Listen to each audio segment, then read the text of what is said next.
Besoin d'énergie? Voici Athlon. Athlon est une boisson à base de glucides, de vitamines, de sels minéraux, d'extraits naturels de citron et d'orange. Athlon, le plein d'énergie. Ça, c'est une pub sortie en 1986 pour une marque française de boissons énergisantes nommée Athlon. La boisson promet des performances hors du commun, dignes des plus grands athlètes, grâce à sa teneur en caféine, une révolution pour l'époque. 40 ans plus tard, le monde a bien changé.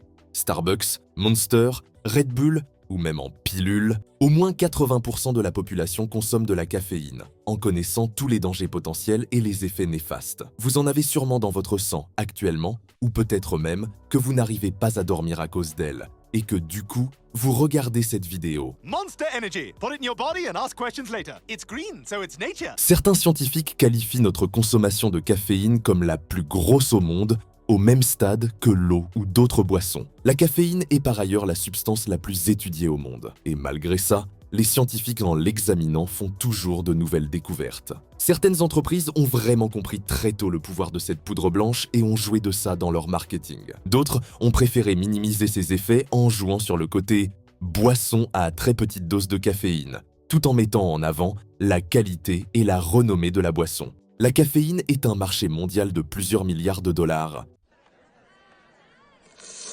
Wouh! Comment une drogue peut être considérée comme telle? Comment a-t-elle conquéri le monde? Et surtout, quels sont ses dangers? Nous allons y répondre dans cette vidéo. Bienvenue sur Fer.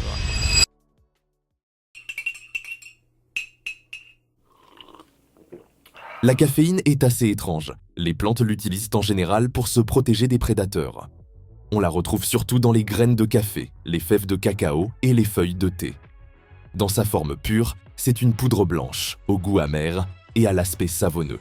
Juste 1/16 de cuillère à café vous réveillera tout le matin. 1/4 d'une cuillère à café, elle, vous fera transpirer et angoisser, avec des palpitations au cœur, et une cuillère à soupe de caféine vous tuera sur le champ. Néanmoins, une consommation modérée de café aura des effets positifs sur vous. Réduction des risques de cancer, de maladies cardiovasculaires, de diabète, de la Parkinson, de la démence et surtout une très légère réduction de la dépression. Les gens adorent la caféine et en consomment depuis des siècles. Au début du XVIe siècle, les Européens consomment de la bière et préfèrent son goût à celui de l'eau, en recherchant toujours plus d'arômes. Puis, il y a eu l'importation d'une nouvelle boisson venant du Moyen-Orient nommée café, avec un goût, une apparence et des effets différents.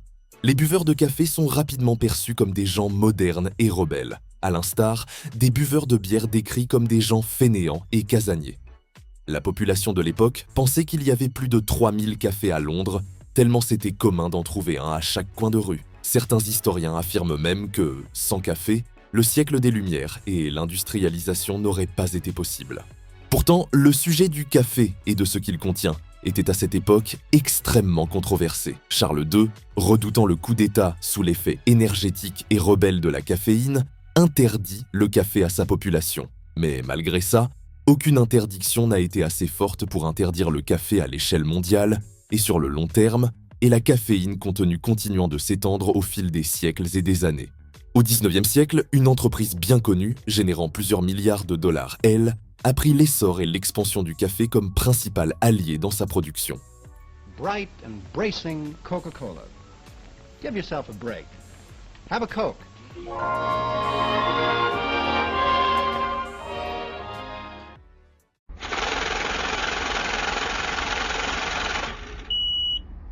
Coca-Cola a été inventé par un pharmacien nommé John Pemberton.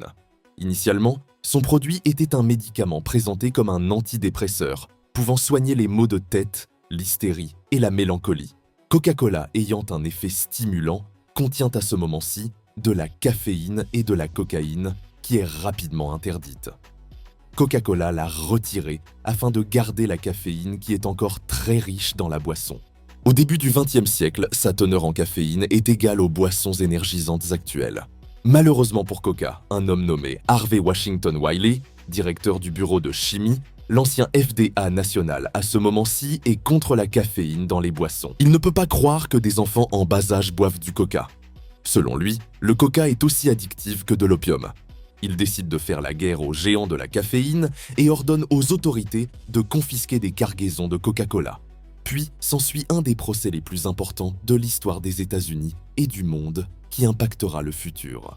Harvey et son parti fait venir plus de 29 témoins, dont des médecins, des consommateurs réguliers et des scientifiques en déclarant que la caféine est une drogue qui nous empoisonne à petit feu.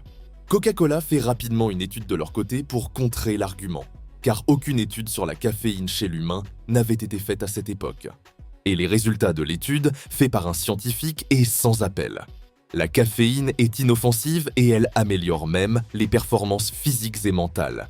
C'est gagné pour Coca-Cola, qui gagne le procès. Cependant, un accord à l'amiable est conclu pour que la caféine dans la boisson soit moindre. Ainsi débutent les siècles de consommation excessive de caféine, les plus longs au monde.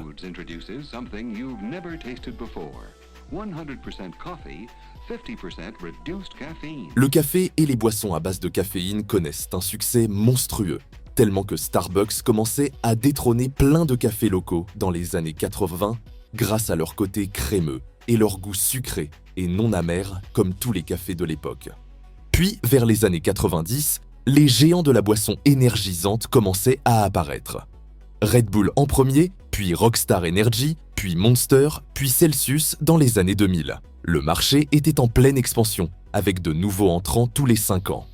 On se retrouve en 2025, la caféine est omniprésente partout dans la société, avec des portions toujours plus grosses et toujours plus caféinées.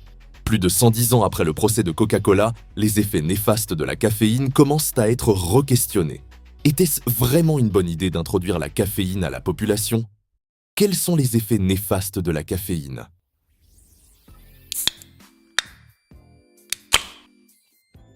Avant tout, la caféine n'est pas vraiment une dangereuse et maléfique drogue. Elle ne détruit pas de vie, ni des familles.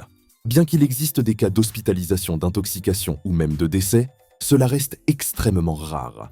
Les experts de la santé rapportent qu'un adulte peut consommer sans risque 400 mg de caféine, ce qui équivaut à environ 4 tasses de café ou 2 Monsters par jour.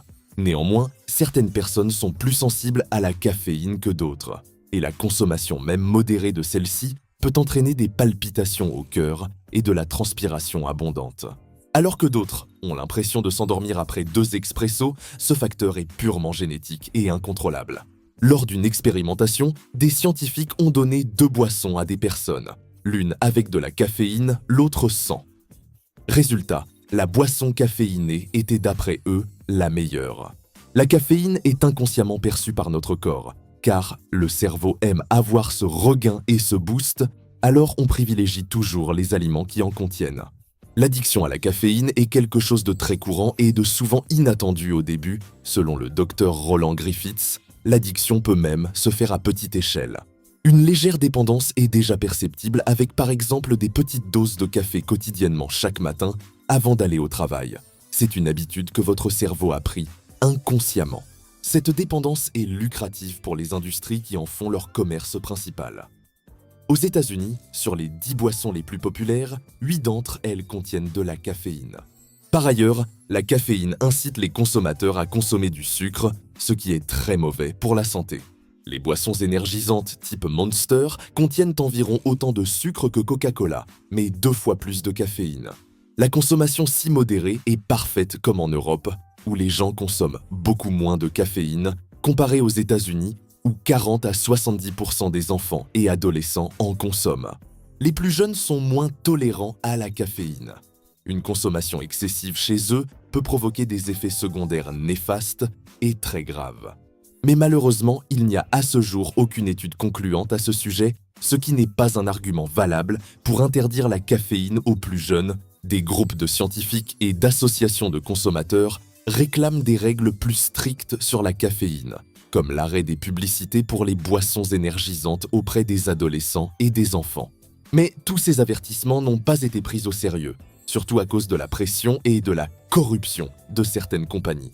L'un des groupes de pression les plus importants est celui de l'Association américaine des boissons, fondée en 1919, qui est derrière des marques comme Coca-Cola, Pepsi, Dr Pepper et bien d'autres encore. Leur but est de faire accepter leurs décisions et leurs points de vue aux scientifiques, avec des financements de plusieurs millions de dollars. pour continuer à produire de la caféine sans être embêté par des organismes de santé. Oui, c'est clairement de la corruption. L'effet stimulant, l'ABA, la médiatisation, sa promotion et son efficacité ont fait que la caféine connaisse un succès fulgurant. Il est vrai que la caféine est parfaite pour notre époque hyperactive, axée sur les performances où l'on est surstimulé à longueur de journée. Mais malheureusement, c'est aussi une époque où il est devenu difficile de se détendre pleinement. On l'oublie souvent, mais le repos et la récupération autant physique que mentale sont essentiels à notre bien-être. Et la caféine y fait clairement obstacle. Sous caféine, le corps alerte sur son besoin de se reposer. Mais la caféine bloque tous signaux et nous fait tenir éveillés plus longtemps. Elle détruit clairement le sommeil profond, qui est la phase la plus importante pour la récupération et la préparation au lendemain. On se sent fatigué le matin même après 7-8 heures de sommeil. Et vous savez ce qui aide à se réveiller le matin, non?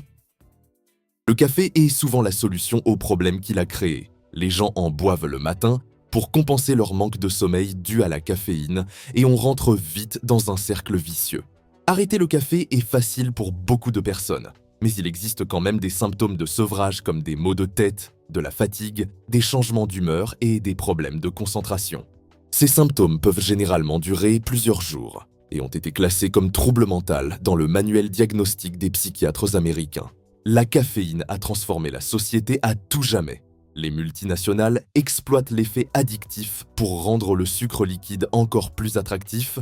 Les jeunes sont accros et en consomment de plus en plus, de nouveaux effets sont découverts chaque jour et la consommation de caféine n'est pas prête de s'arrêter. C'est devenu une drogue dans notre société où le simple fait d'avoir un coup de fatigue est propice à une tasse de café. La caféine n'est pas le problème, mais bel et bien son utilisation au quotidien. Écoutez votre corps au premier signe de fatigue et n'en consommez pas tous les jours, sont notre recommandation.